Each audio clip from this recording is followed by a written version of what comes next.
JP here. I wanted to talk to you today about rapid scaling and some of the challenges involved with going on the scaling journey. Look, there's too many things. One is actually achieving it, and the second one is what to do when you do start scaling and going up that S curve. And yeah, like getting there in the first place is hard. So if you've managed to get through the sort of product development, product market fit stage, then fantastic. You know, this is for leaders that are at that stage and then looking to go to, you know, the next level. They know what they know what their product is, and they have a market for it. But right, what next and where next? And they're really different skill sets, from like starting out and trying to begin your business to actually going up the S curve. And actually, you know, sometimes you need very different teams to start going on that scaling journey. So I tend to look at it in three kind of core areas, which is LED. So your lead times. So you need to understand the lead times between your sales cycle and your delivery cycle, and understand, you know, are they in sync? What happens if one goes out of sync with the other?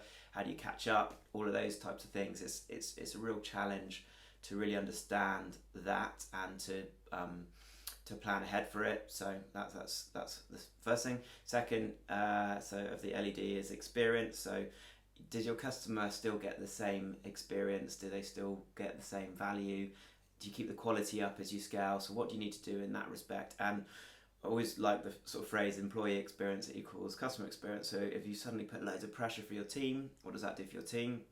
How do you actually help them deal with like the external pressures of more businesses wanting what you do? What's the time to train someone up?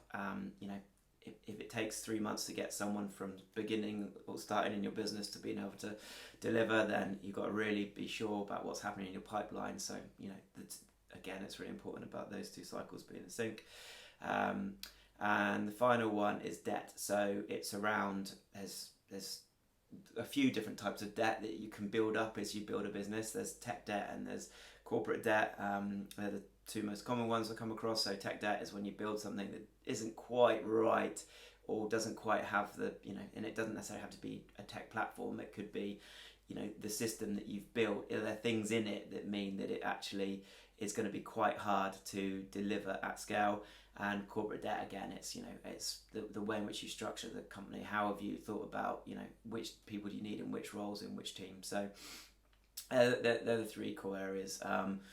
And yeah, look, I mean, I've been through the process like a number of times with both myself and with a number of clients, and it's so important. You know, if you're just starting out on it, then it'd be really good to understand and, you know, speak with you about, well, what are the right next steps. And if you're in the middle of it, again, it'd be really good to try and help you work through, well, what is and isn't working, and how do you keep the wheels on as you go on that S curve of growth. So, right, look, good to connect today. I hope you've enjoyed the short,